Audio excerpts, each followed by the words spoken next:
Welcome to the Segmented Podcast, the show where we bring you 3 segments each episode, ranging from discussion to improv. How you doing, Noah?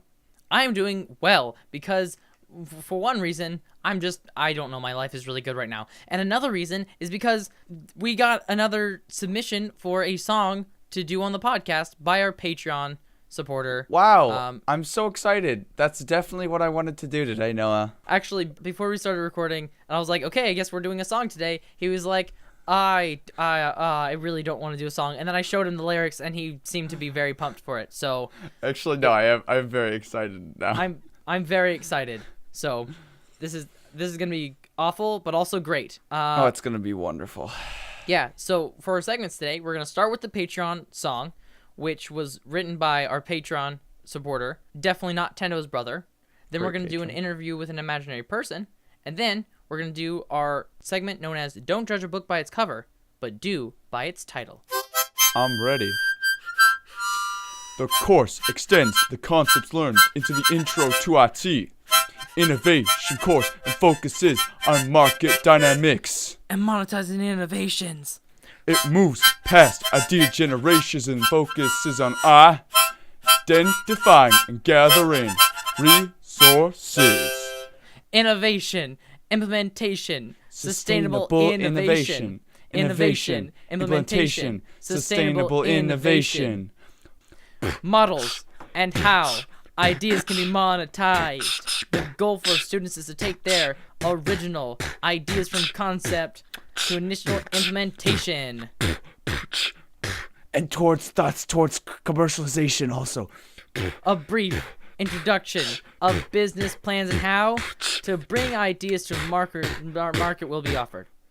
Innovation, implementation, sustainable innovation, implementation, sustainable innovation.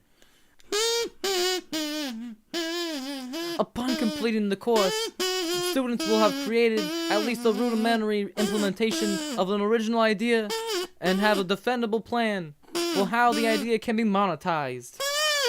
Innovation, implementation, sustainable innovation, implementation, sustainable innovation. Word. Out. Drop the mic. Kazoo drop. That was actually the harmonica. I dropped it.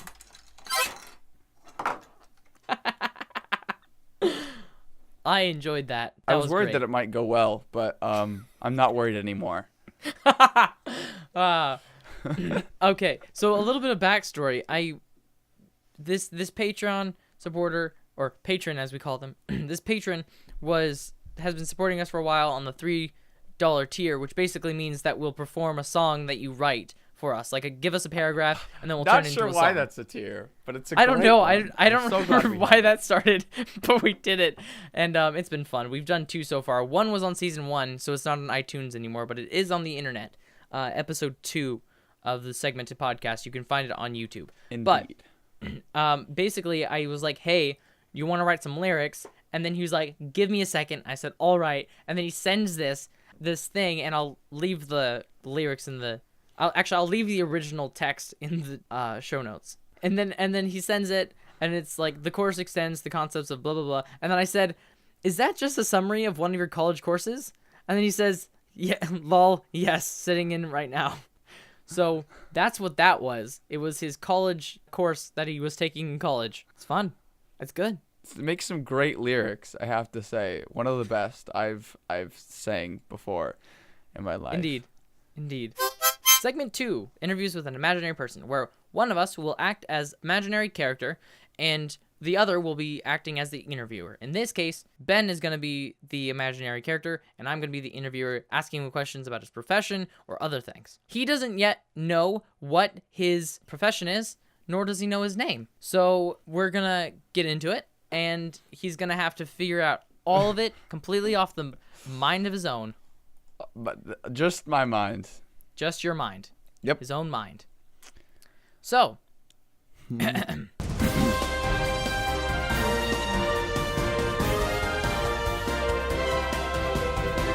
Today I am here with Leslie, yes, the magic cosmetic forger. Hi. Leslie, Yeah. How long have you been a cosmetic forager, and where did you learn to do magic? Oh, well, so I've been wandering around for a while, and I hadn't found anything that was really cool. But one day I found a little scarf. It was a magic scarf, and when I put it on, it made me fly. I was so happy, and I flew everywhere.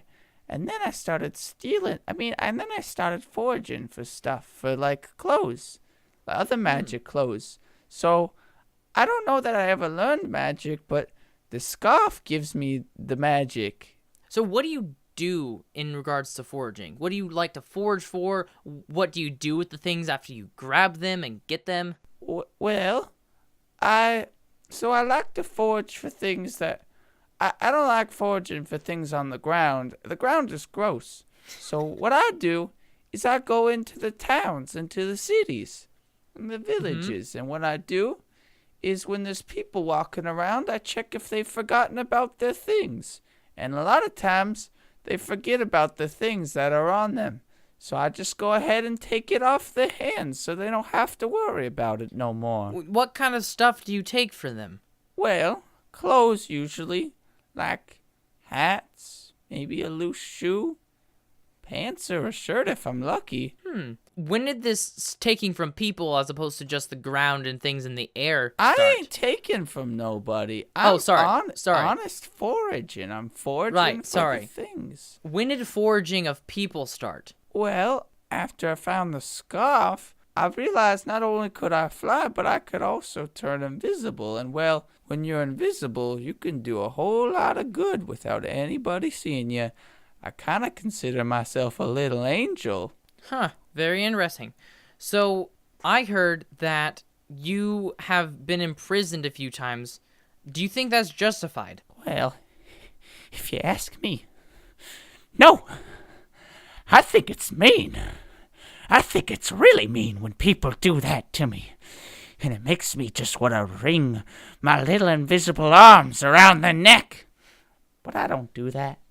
I normally just take all the clothes after I escape through the tiny little hole in the door using my magic scarf. 'Cause if you ask me, I ain't never done anything wrong. I just help and take care of the things that people forget. It's like when you see trash on the ground, it's like, what else is somebody else to do with it except use it?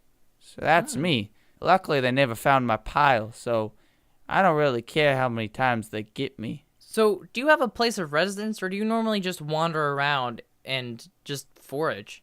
Well, I normally stay wherever I can, but you see, I have a pile.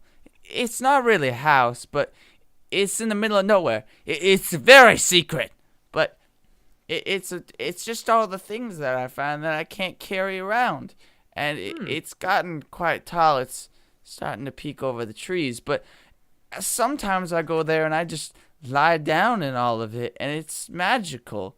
I mean, in a literal sense, not that I'm happy there. Indeed. So, are most of the things that you forage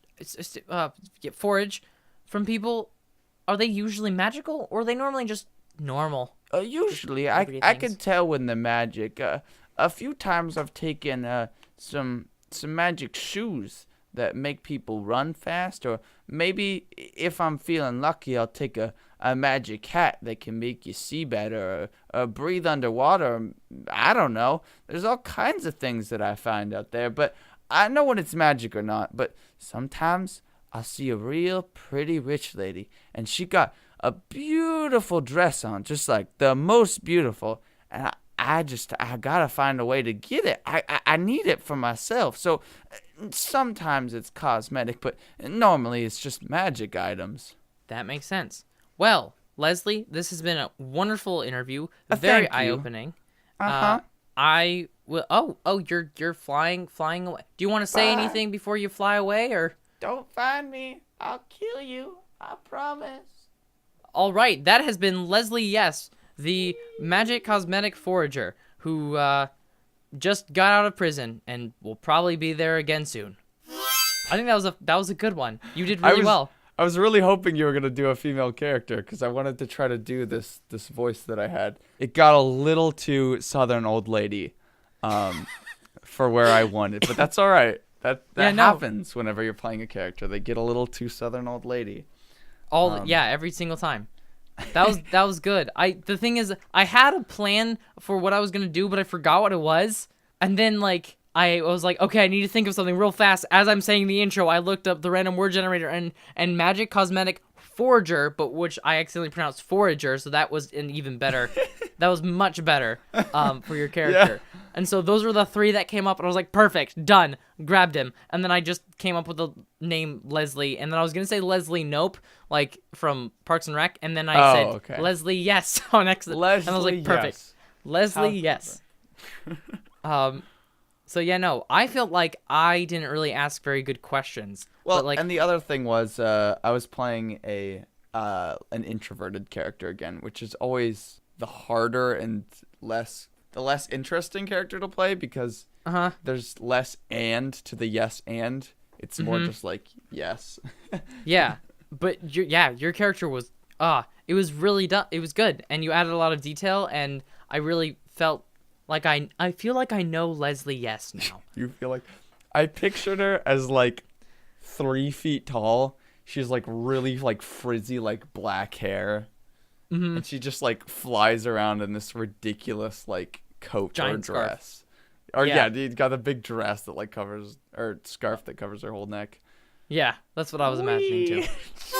Segment 3. Don't judge a book by its cover, but do by its title. I went onto my local library's website and went to new releases, and these are a bunch of books with very cliche or just lame titles.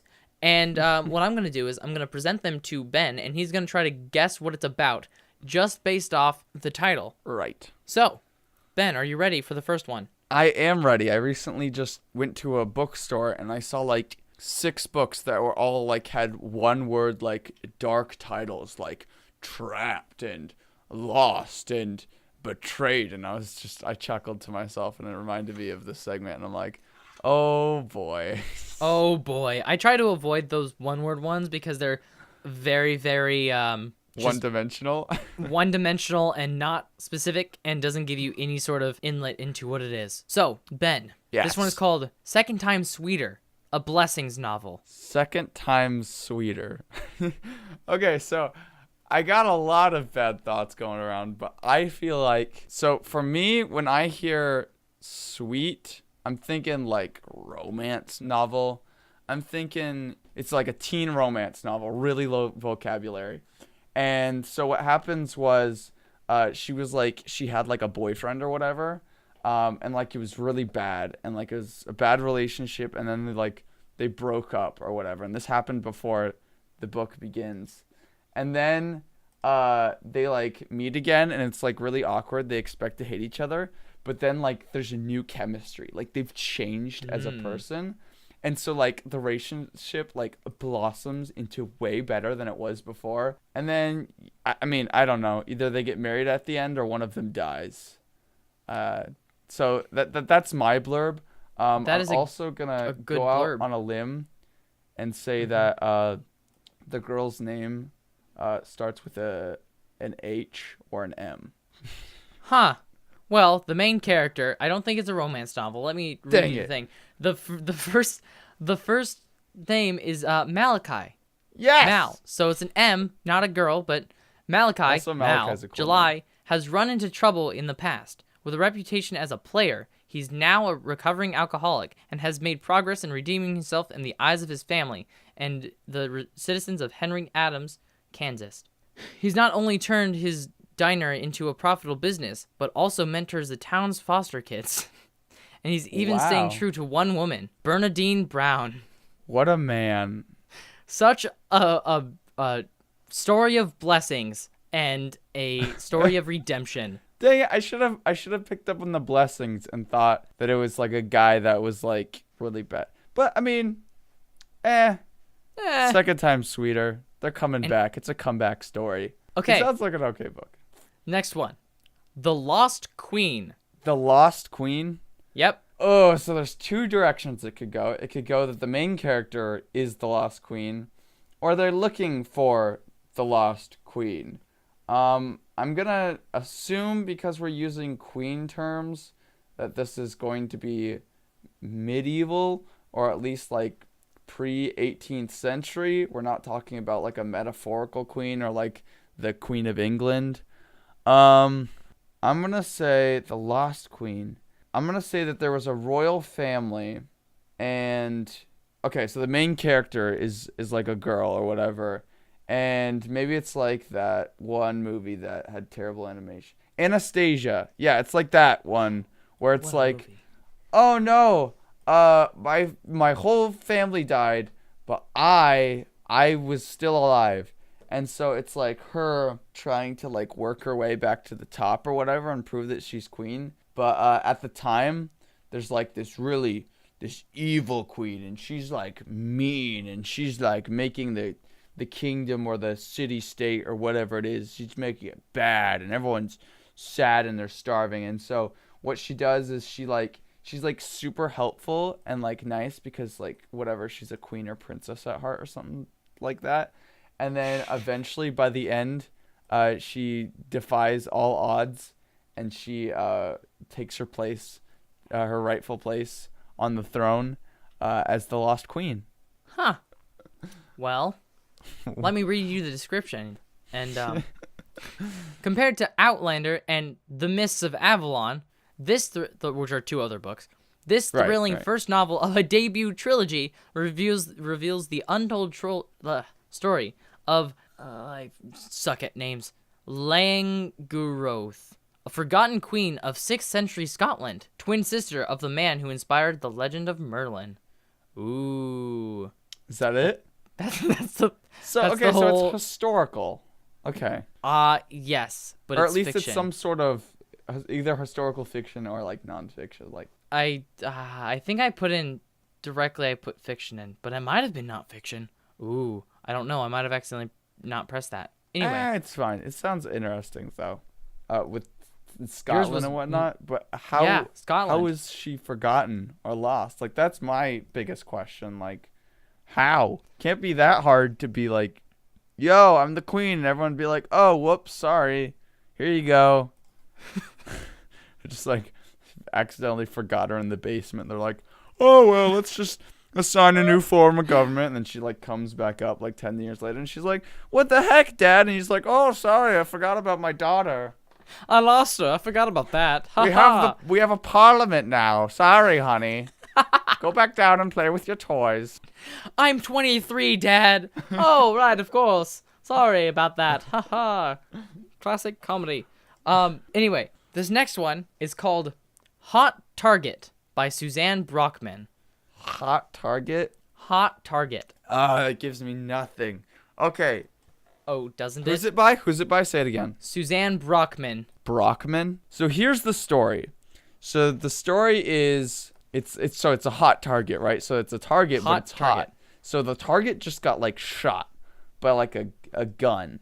So it could be like he's a hot target, like Jason Bourne or like Mission Impossible, Fallout, whatever you want to say. But no, I'm thinking like physically there's like a gun target that's like just like singeing hot because it just got shot or whatever. I don't think that's how it works, but we're gonna say that.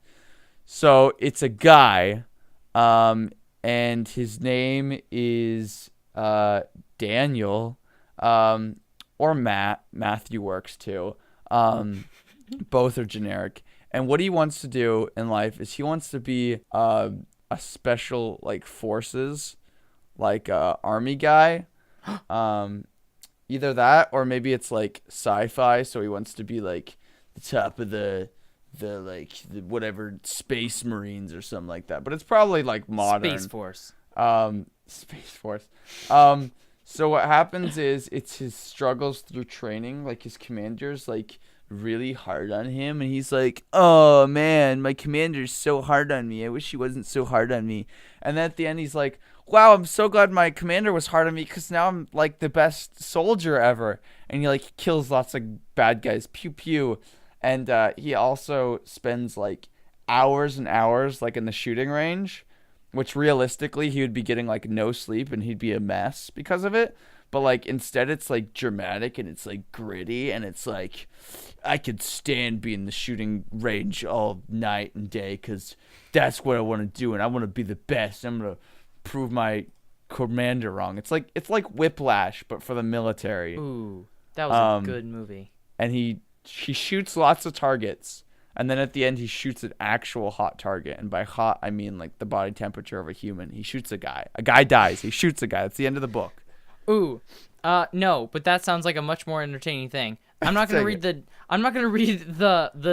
summary because it's 4 paragraphs long. So I'm just gonna read you the highlighted bolden part. All right, that works. Best-selling author Suzanne Brockman knows exactly what makes hearts race and pulses pound. Peril Hearts. and passion. No one succeeds more brilliantly at blending these exhilarating elements in breathtaking novels. Romance, action, no. In breathtaking novels of men and women forced to grapple with the deepest emotions and the highest risks. And there's no better proof than Hot Target. So it's one of those like super ambiguous, airy, like the writing is super good. You don't need to know about the plot or like. Well, No, I mean, there's 4 paragraphs of plot, but I'm not gonna go into that. Okay, just read like the first half of one. Okay, but it's weird because they're 4 and they seem to have 4 different stories. So I don't know if it's like an anthology. It might be like one of those where it's like it's teaching a lesson or it has like a common theme or mood, but besides that, like they're completely individual short stories, which should explain why those little bulleted things are so broad and generic. Mm-hmm. But it sounds like romance action, which That's exactly for me what it has is. always been a really like forced genre a lot of times in books and movies. But it can be done well. It can. Okay, there's one more. One more. It's called Do or Die, Cowboy. No. Is that's the whole title? Yeah. Okay, his name is Daryl. He's a cowboy. He comes into town, and they're like, "Oh man, look out, it's Daryl." And he's like, "What's going on in this town?" They're like, "Oh boy, we got a terrible outlaw. There's an outlaw, bad outlaw." And Daryl's like, "Oh yeehaw, I'm gonna take out that outlaw." Like, I mean, I don't know. Like, do or die. I mean, when I hear do or die, and then cowboy, which is a western, I think of a duel. Because in a duel, you either you do it and you win, or you die. Like, there's no alternative unless they're like both out of bullets. So Daryl's like, "I'm gonna take on the outlaw," and then there's 16 chapters of tension build up. And then he's like, "All right, I'm gonna go kill the outlaw." And then the outlaw's like, "Oh, you can't kill me." And Daryl's like, "I'm gonna kill you anyway." And then he does it, and then he also dies. He And they does both die. and dies. Daryl's like, "Oh man, I died." And then the first cares? person perspective is all like, "Oh man, I died. How does that make you feel, reader?" I And feel then he pretty bad. Why'd you do that to me? and then he breaks the 4th wall, and then it cuts to him being in heaven, and he's like, "Hey reader, how you doing? I'm dead. How does that make you feel, reader? Are you unsettled? 'Cause I'm still alive, kind And of." then the outlaw I'm dead. shows up, and he's like, "Checkmate, Daryl." I wish that was what this is, but it's much. Please tell me Okay. it's at least a western. Yes, kind of. No. So modern. Okay, yeah. Do or No! die, cowboy. And then the cover's great on its own, but and then it says, putting it all on the line for love. Cowboy musician Tyler Garrett has a once-in-a-lifetime chance to put aside his rough and tumble rancher's lifestyle and realize his dream. He's on the road to Dallas to record a demo when that dream gets kicked sideways by a beautiful woman on the run. I'm looking at the cover. Oh, I will leave that in the show notes because it's too good to pass up. It's so bad. So, okay, so when I first chose my first, like, the first one you told me, I went, like, in the romance direction. Because whenever I think of, like, bad, like, new books written by young people, I instantly think, like, romance, right? Yeah, most of these are romance But because they're then, so bad. and after I cheesy. was wrong the first time, I was like, oh, I shouldn't be assuming that they're all romance. That's so rude and like boring of me. Like people are going to think I just want them all to be romance books. No, I'll be more realistic in the other ones. No, literally that was the only one that isn't romance. Except for, okay, the Scottish one, that the princess one wasn't, but the other two were. And now I feel stupid. Remember that one Blood Orbit that we talked about a while ago? It's kind of like a dystopian kind of. Yeah. That was a cool one, but also lame. So yeah, no. Okay, now I see the cover. The chances of all of them being romance novels is pretty dang high because they're very easy to find because they're so prevalent. Because people just want romance novels. I can't get into them.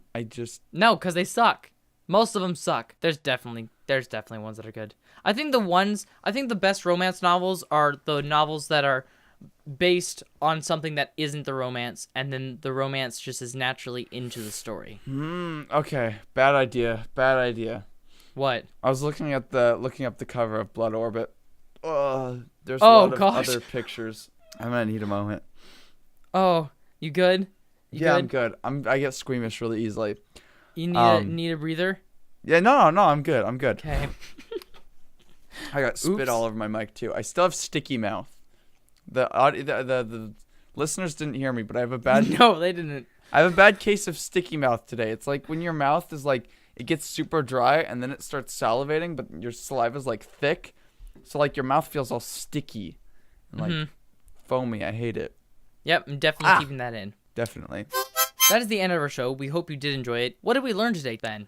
We learned that it's really hard to fit 5-syllable words into a song, especially a song where each line is usually 4 syllables. We also learned that you should always judge a book by its title because Hot Shot is not a great book. We also learned that Leslie, she doesn't forage for things. She actually steals them right off of people, and she abuses her magic to just pickpocket people. Indeed. You can find us on Twitter at Nomich_ or at Tendo. Email us at segmented.fm@gmail.com and support the podcast on Patreon at patreon.com/segmentedfm where you can't get an extra segment every episode because we don't do that anymore, as well as listen to our recording sessions live. But the best way you can support the podcast is to leave a review on iTunes and share it with your friends. Also, the survey is up for this episode, and afterward it will be taken down. And thank you for everyone who's filled out the survey. It's been really great seeing your feedback and seeing what segments you like and don't like. Yes, but thank you. With that, Leslie. Yes? Will. Jump. You. When. You. Least. Expect. It. And. Also. Forage. All. Your. Clothes. Oh, gosh. Leslie. Yes? No, this was a one-word outro thing. I was saying her last name. Oh, I thought you were just... Sorry.